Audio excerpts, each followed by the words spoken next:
have another episode, which is episode 131, and we have a very special guest on. And I promise you, this conversation is going to be super interesting.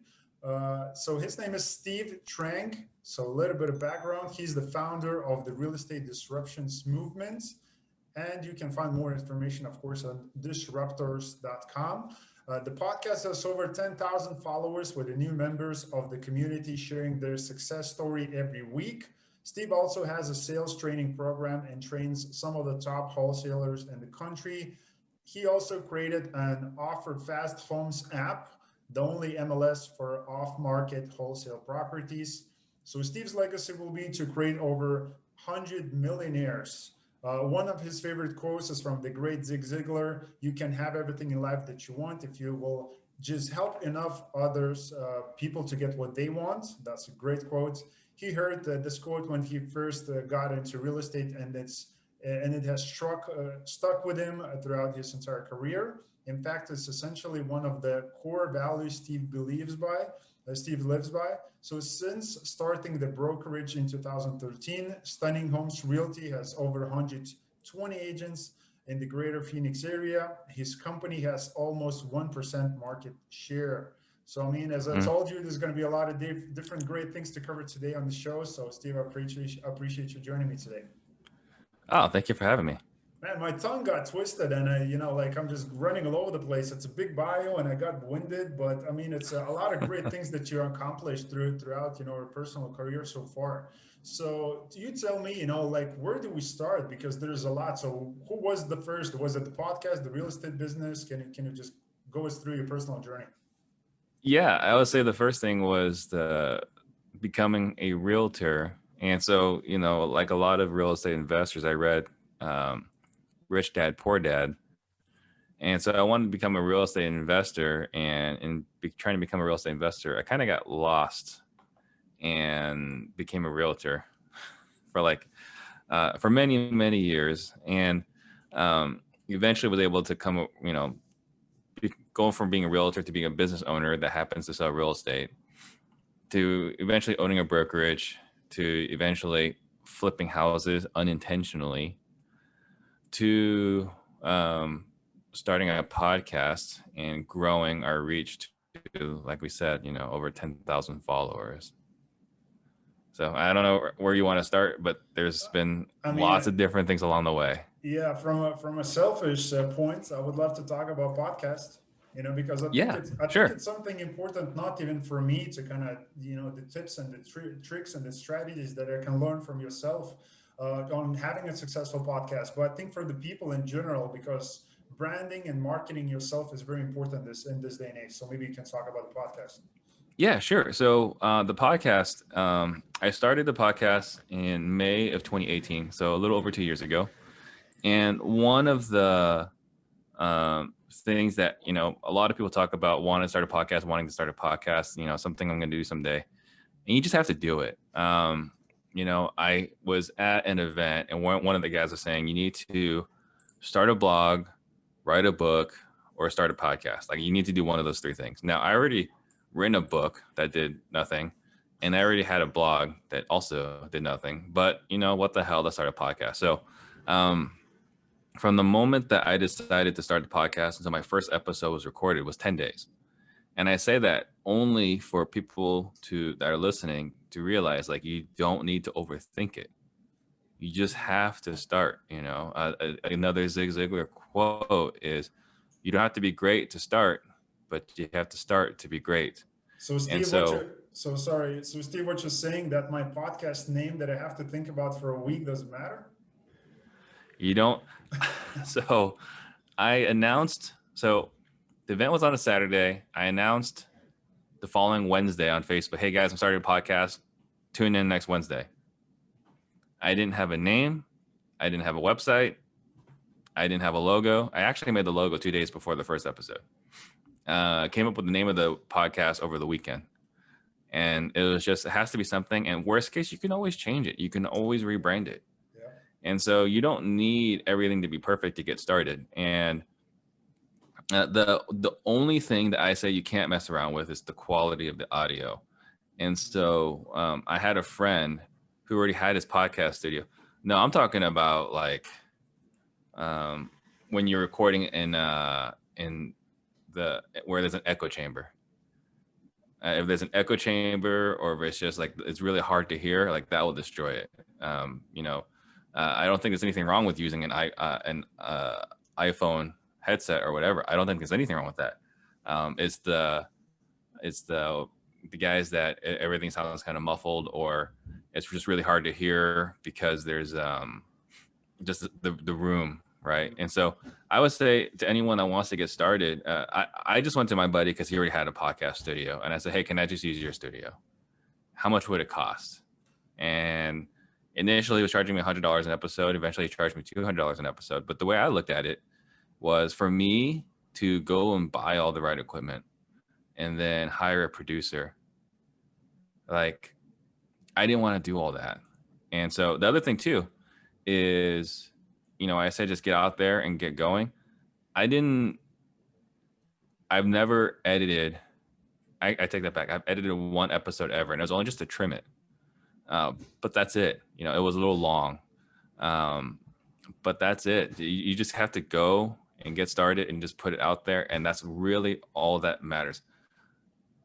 Action, activity will always be more important than the perfect situation.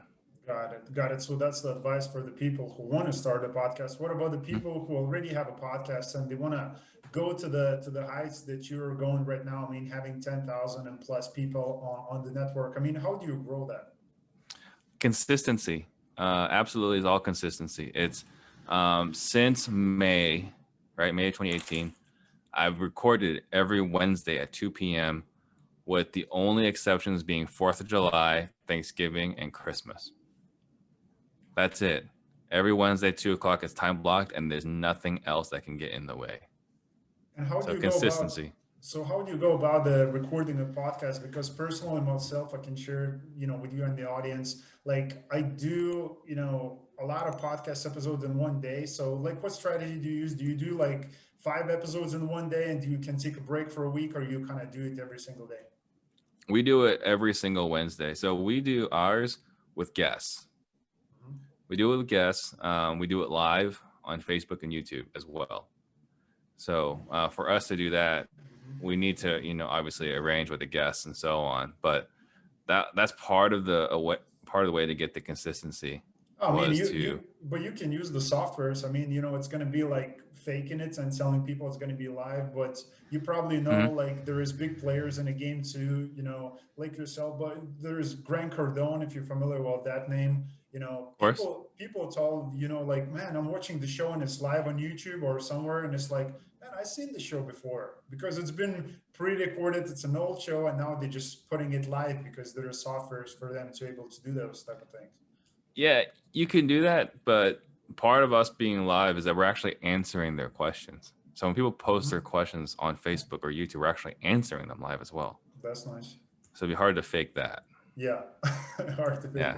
So what benefits is there, comparing to the podcast, again, doing this type of approach where you're having a lot of people and you just putting episodes, very frequent, or, what I don't know if you tried this strategy, you probably did, similar like what I'm doing currently. And which one works the best for you personally, and for what reasons?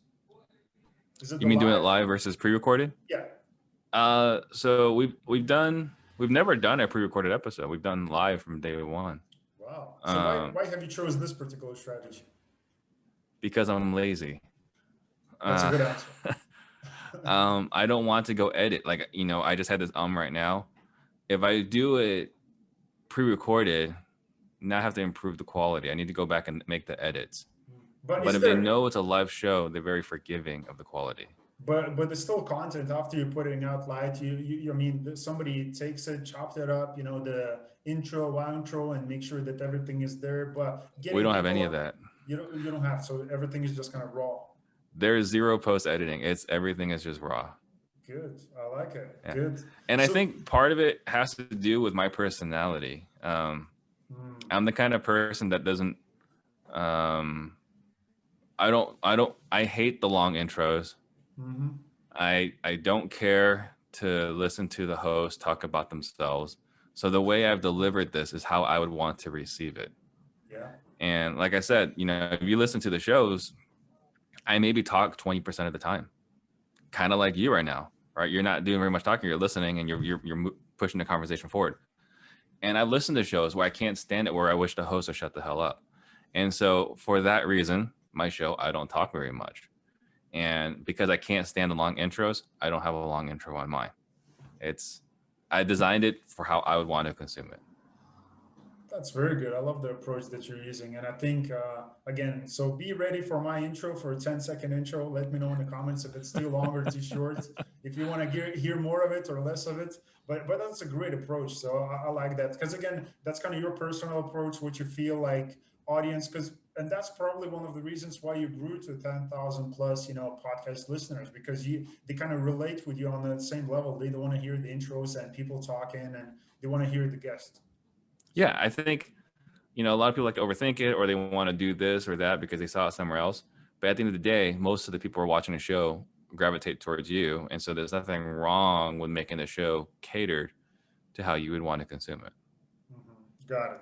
So, but before that, you got involved with real estate business, which you became a broker, right?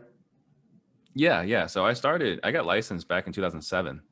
And so I got licensed, I opened my broker, and I did, the rise, the fall, all the stuff. I mean, it sucked for the first few years. Every entrepreneur's journey, very few come flying out of the gates with massive success. I mean, ate a lot of dirt for many, many years. And then in 2013, I opened the brokerage. 2014 or 15, I opened a title company. And then 2018 or 2016, we started the app. And then in 2018, we launched a podcast, started investing intently. And then last year we started doing the sales training. So what's going to happen in the future? 2025 or 2030, ringing the bell in the NASDAQ? Because that's on a goal list? Not NASDAQ, because I don't care for the stock market. I'm very much a real estate guy. I like, investing in things that I can touch. And it could just be small-minded thinking, but that's kind of who I am. But my big goals is I want to be the preeminent sales trainer in the country. And there's a lot of guys that are known for sales. You mentioned one earlier, Grant Cardone. There's the Wolf of Wall Street, Jordan Belfort. And the fact of the matter is these guys are very polarizing. Oh, yeah. They can come across as very pushy. You seen the interview, right? Between those two? Yeah. Yeah, I caught glimpses of it. It was very awkward and uncomfortable. Yeah. But I want to share sales the way that I think it should be done, meaning, trying to understand the other person, see their point of view, directing them to the best solution. Ideally, your solution is the best solution, but if it's not, don't close them. Send them somewhere else. And so that's our sales style, and that's what we want to teach that gospel to the rest of the country.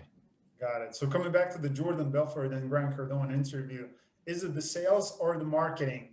Which one is the most important for you? The marketing is, I would argue the marketing is important, because if no one's ever heard of you, it doesn't matter if you're the best salesperson in the world. But the marketing today, I think in today's business environment, people want to know who they're working with.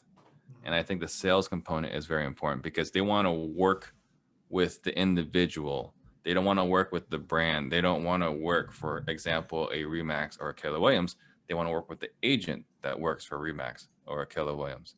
They don't want to, I don't know, like you're talking to the Tesla. I mean, this is not necessarily a great example, but like when you buy a Tesla, yeah, you're buying a Tesla, but in some ways you're kind of connecting with Elon Musk. Yeah. And so, I think, you're kind of buying, or, you're buying an iPhone, you're kind of buying something from Steve Jobs, even though he's not around anymore. Yeah. It's still his baby. And so I think that the person is important. And in order to be the person, you need to be really good at sales. And sales might not be the best way to describe it, but when you present yourself, everything you're doing is sending a message to the consumer.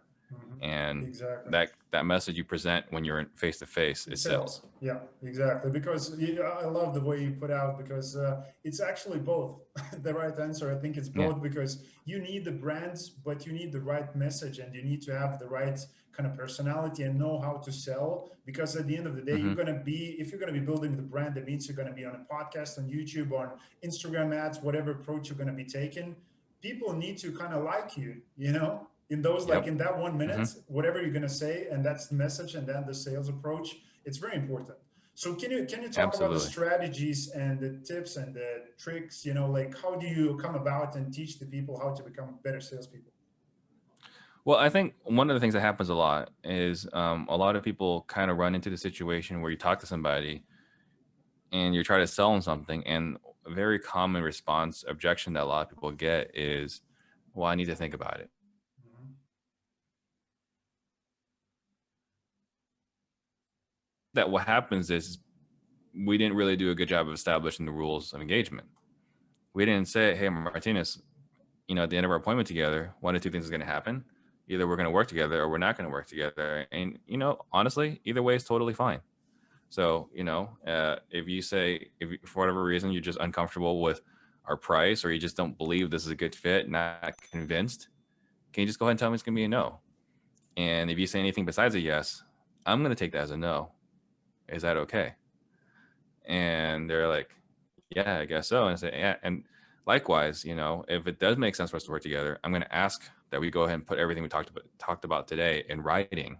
Is that okay? And then they'll say, yeah, I mean, why wouldn't I want it in writing?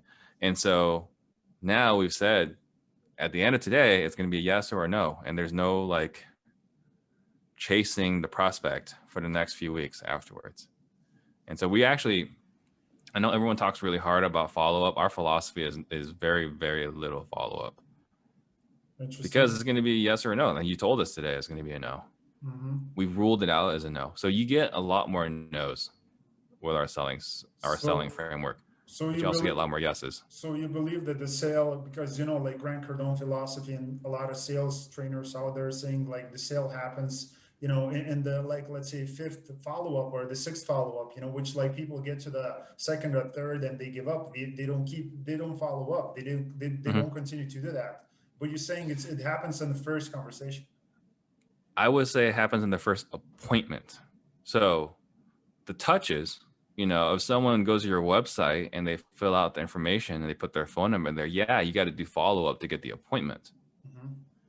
But if you met with them face to face and they weren't convinced and they needed to think about it, do not follow up with that guy for the next couple of months, because you already lost it. You kind of look at it is,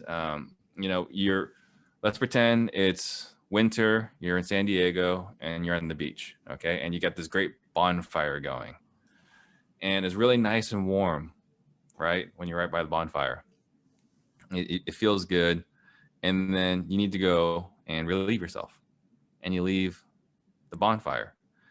As you leave the bonfire, the heat, that warmth kind of diminishes the further away you go from the bonfire. All those emotions that you have and experience in an appointment, that's what that heat is. And once you leave that bonfire, once you've left the appointment without the sale, you're not getting that sale. I mean, like 10 to 15% of the time, people will call back and say yes. The rest of the time, they're ignoring your calls.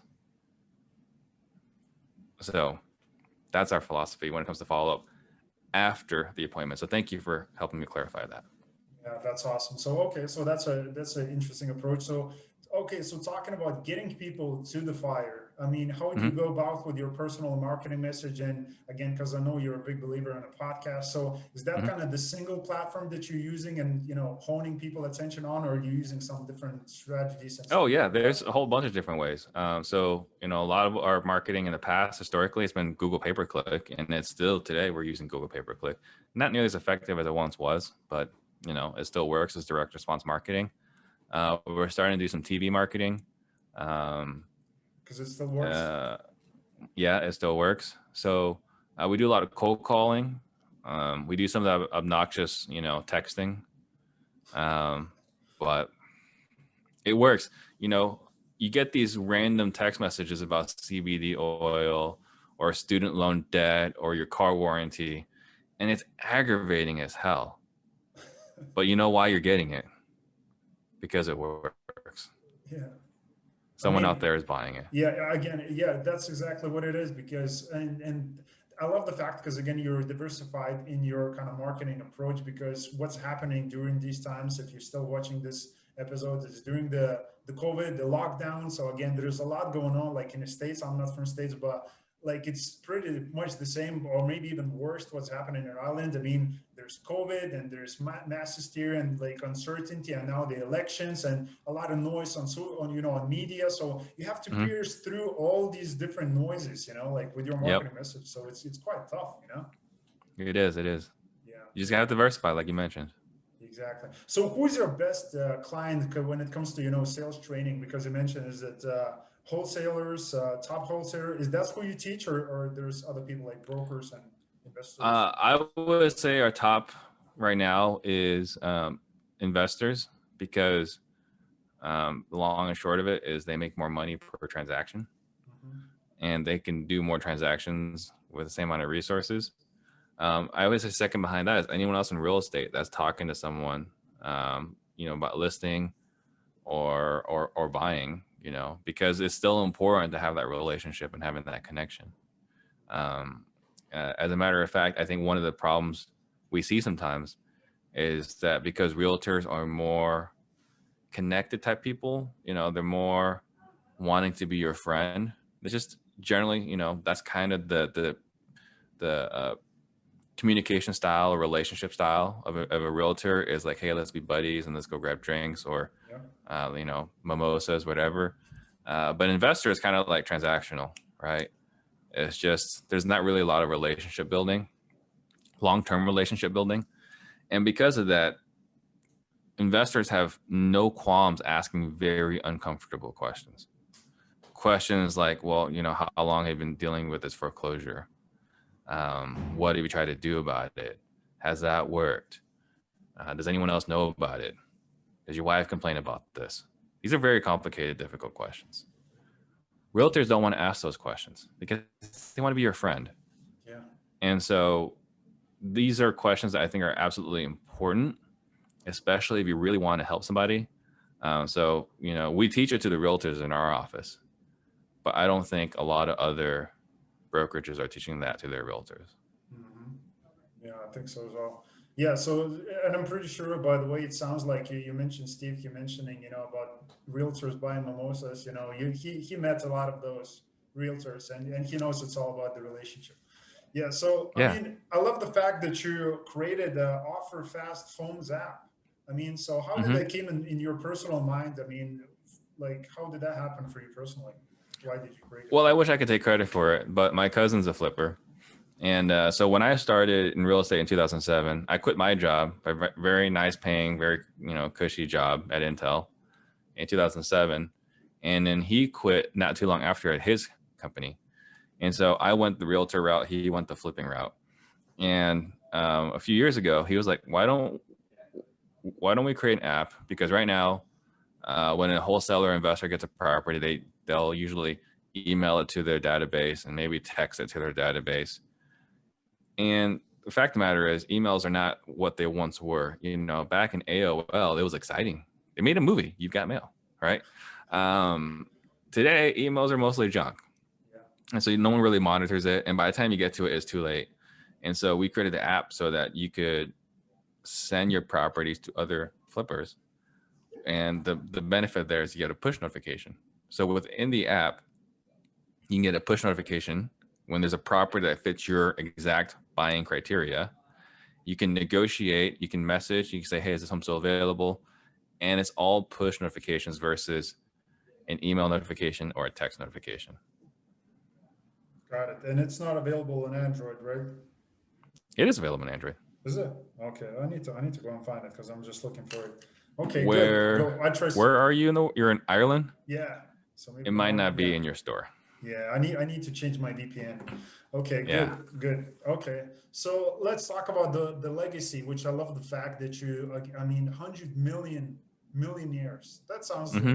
like, again, tongue twisting, and it's a great legacy to have. So how are you planning to do that, and how close are you to making it happen? Well, really, starting the podcast is really it. I firmly believe that the content we put on the podcast, if someone were to only listen to the podcast and never invest anywhere else in themselves, they will have all the tools they need to become a millionaire. Um, me personally, I've spent over 300,000 in my own personal development. A lot of the guys on the shows are millionaires because Mhm. they've invested in their own personal development. So the content within the show is enough if you take action on it. The question really is whether people will take action on it. But, like I mentioned, we got over 10,000 in our community. Every episode gets about 5,000 downloads within its first 4 weeks. We get thousands of views on YouTube. So there really is no excuse if someone subscribed to the show. Okay. They should become a millionaire. Yeah, that's exactly, because yeah. So if you're not a millionaire yet, that means you're just there's a gap between you and the things that you want to accomplish. There's a gap, and that gap is the information, the knowledge that you need to acquire, right? And Right. you And have, it's all in there. yeah, There's nothing held back. exactly, and there's plenty of it. So make sure to go and check it out. And of course, the links for that is always going to be down below. But one thing that I wanted to ask again, you started the brokerage 2013, calling Stunning Hmm. Homes Realty, Yep. which is after the 2008. So can you talk about what was that decision for you to kind of? I'm sure you already been in the process of building it, or maybe not. So how was your overall idea to start the brokerage? I started the brokerage for all the wrong reasons. So there were two reasons why. One was greed. I was tired of paying my broker a split. And then the second was because I was tired of me investigating different marketing resources. Here's I'm gonna start spending money here, start spending money there. So I would invest in marketing with my own dollars. And every time I had success, he would say, "Hey, let's take that and share that with everyone else at the brokerage so that he can make more money." And so for me, it just didn't seem like a win-win situation for me. And so I left because I wanted to keep more of my own commissions and not have a broker that would overlook my marketing and then share the successful ones with everyone else at the brokerage. But that being said, it was knowing what I know now, I would not start a brokerage. It's a lot of money, and all that money that I saved and not paying a broker, I spent way more than that starting a brokerage. Having people on staff, paying for the lease, paying for printer, compliance software. It just never ends. Mm-hmm. And so I would not recommend it. And the only reason why I kept going, because for the first 5 years, I didn't make any money in it. I was losing money every year in the brokerage. And my best friend, who's very successful, his company's worth like $20 million. He kept saying, "You're an idiot, shut it down, go do something else." And my response always was, "But it's very fulfilling." And what I mean by that is I had agents in my brokerage consistently, when I bring them in, they're making like 30,000 a year, either working at a bar, a restaurant, a daycare, whatever.